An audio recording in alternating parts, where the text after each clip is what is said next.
दोस्तों, मोदी जी ने मिलजुल कर सरकार बनाई थी। एनडीए की सरकार इस बार सत्ता में आई है।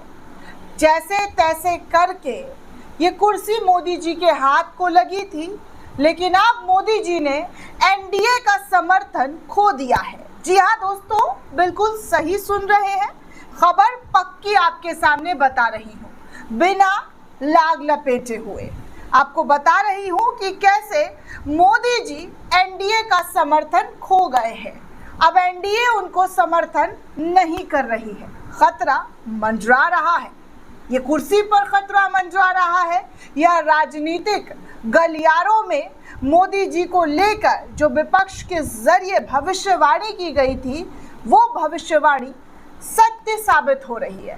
दरअसल दोस्तों, 2024 का लोकसभा चुनाव हुआ तो बीजेपी ने ये दावा कर दिया था कि वो पूर्ण बहुमत के साथ सत्ता में आने वाली है। अब की बार 400 पार का नारा लगाया गया था और उत्तर प्रदेश में तो 80 का 80 सीट बीजेपी के झोले में गिरेगा, ये भी नारा दिया गया था। लेकिन अफसोस की बात, 400 पार मोदी जी का नहीं हुआ, बल्कि नीतीश और नायडू और अपने सहयोगी दलों के साथ मिला जुला कर सरकार जो है मोदी जी की बनी। जैसे तैसे मोदी जी को कुर्सी मिली। अब इस कुर्सी को उस वक्त भी गिराने की बड़ी कोशिश की गई थी। नीतीश और नायडू से कई सारे लोगों ने अपील किया था कि भैया नीतीश और नायडू ने अगर हाथ खड़े कर दिए तो मोदी जी कुर्सी नहीं बचा पाएंगे, मोदी जी की सत्ता नहीं बन पाएगी, इंडिया गठबंधन की सरकार बन जाएगी। लेकिन ऐसा हुआ नहीं दोस्तों। लेकिन इंडिया गठबंधन के कई नेताओं ने ये दावा कर दिया कि भैया ज़्यादा दिन तक इनकी कुर्सी जो है वो नहीं बचने वाली है, कुर्सी इनकी गिरेगी।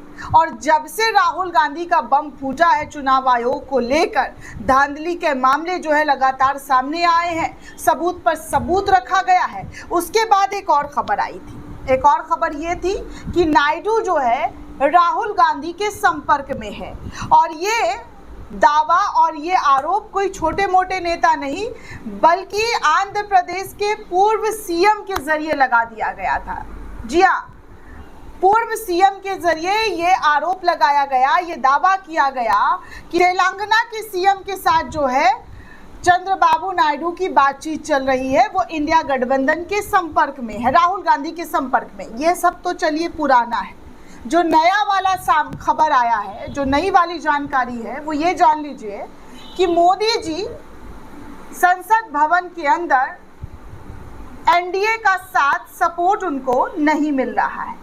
उन्होंने बहुमत का आंकड़ा जो पार करने की जैसे तैसे करके उन्होंने जो कोशिश की थी, जो मिलाने की कोशिश की थी, वो समर्थन अब उनका एनडीए वाला जो समर्थन है वो मोदी जी को नहीं मिल रहा है।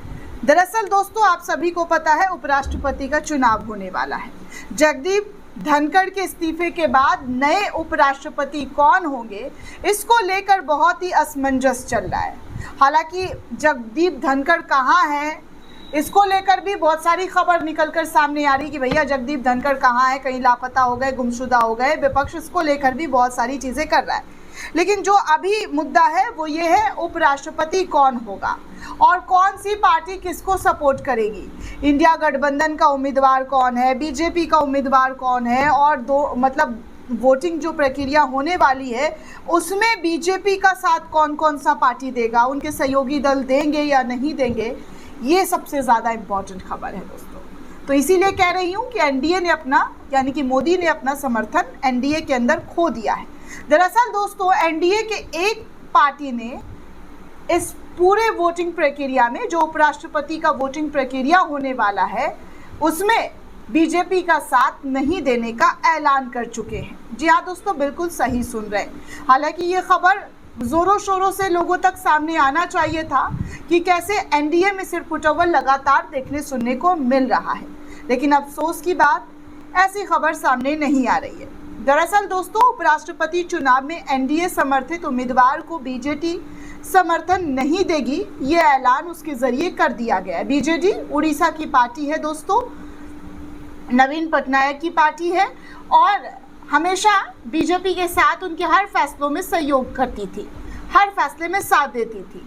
लेकिन अब ये बयान बीजेपी के पूर्व सांसद महेश साहू के जरिए दिया गया है। उन्होंने कहा है कि पार्टी कभी भी एनडीए के उम्मीदवार का समर्थन नहीं करने वाली है।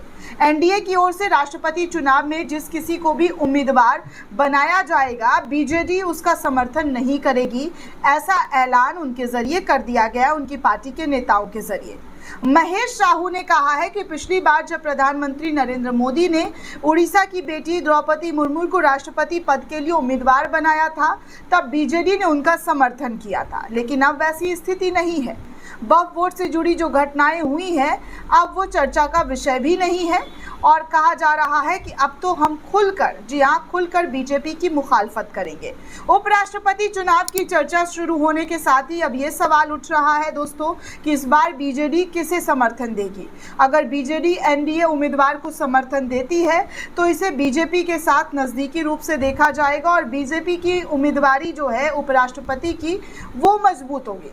लेकिन अब तो उन्होंने साफ मना कर दिया है और उपराष्ट्रपति का जो सीट बीजेपी की तरफ से उम्मीदवार को घोषित किया जाएगा, इससे बीजेपी वोटिंग प्रक्रिया में कमज़ोर पड़ती हुई नजर आ रही है, क्योंकि बीजेडी ने तो मना कर दिया है।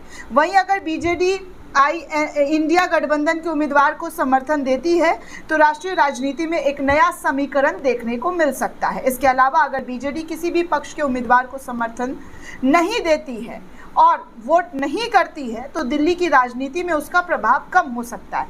हालांकि ये ऐसा कम देखने को मिल सकता है। बीजेडी जो है समर्थन करते हुए नजर आई है। पहले बीजेपी को करती थी, लेकिन अब वो किसको करेगी ये देखना दिलचस्प होने वाला है दोस्तों, क्योंकि बीजेपी को तो समर्थन ना करने का उन्होंने साफ तौर पर ऐलान कर दिया है और कहा है कि वो बीजेपी के साथ इस चुनावी प्रक्रिया का हिस्सा नहीं लेगी। मोदी एनडीए में अपना समर्थन खोते हुए दिखाई दे रहे हैं। भारी भूचाल भी नजर आ रही है एनडीए के अंदर और कुर्सी पर खतरा भी मंडराता हुआ नजर आ रहा है। पल में शोला और पल में गोला जैसी स्थिति बीजेपी की बनी हुई है। ऑलरेडी राहुल गांधी की वजह से बीजेपी पर इतने सारे मुसीबतों के पहाड़ पड़े हुए हैं। चुनाव आयोग को फर्जी मतदान के बारे में लगातार घेरना, वोट चोरी का मुद्दा उठाना और अब बीजेपी पर भी नए नए आरोप लगाना कि बीजेपी चीटिंग करके जीती है, मोदी की कुर्सी चीटिंग करके बनी है, यहाँ तक कि सांसदी भी मोदी जी की चीटिंग से बनी है। आपको बनारस वाला खबर तो पता ही होगा कि कांग्रेस के प्रत्याशी अजय राय ने अपने आप को वहाँ का सांसद घोषित कर दिया है। गाजे बाजे के साथ उनका खूब इस्तकबाल भी हुआ है। अब ऐसे में दोस्तों मोदी जी पर एक और नई मुसीबत है और ये है उपराष्ट्रपति चुनाव को लेकर। उनके सहयोगी दल अगर उनका साथ नहीं देंगे तो बीजेपी को भारी नुकसान हो सकता है। दोस्तों इस पूरे रिपोर्ट को लेकर आप क्या सोचते हैं, आपकी क्या प्रतिक्रिया है, हमें कमेंट करके ज़रूर बताइएगा। साथ ही साथ चैनल को ज़्यादा से ज़्यादा लाइक, शेयर और सब्सक्राइब करना बिल्कुल भी ना भूलें। शुक्रिया दोस्तों।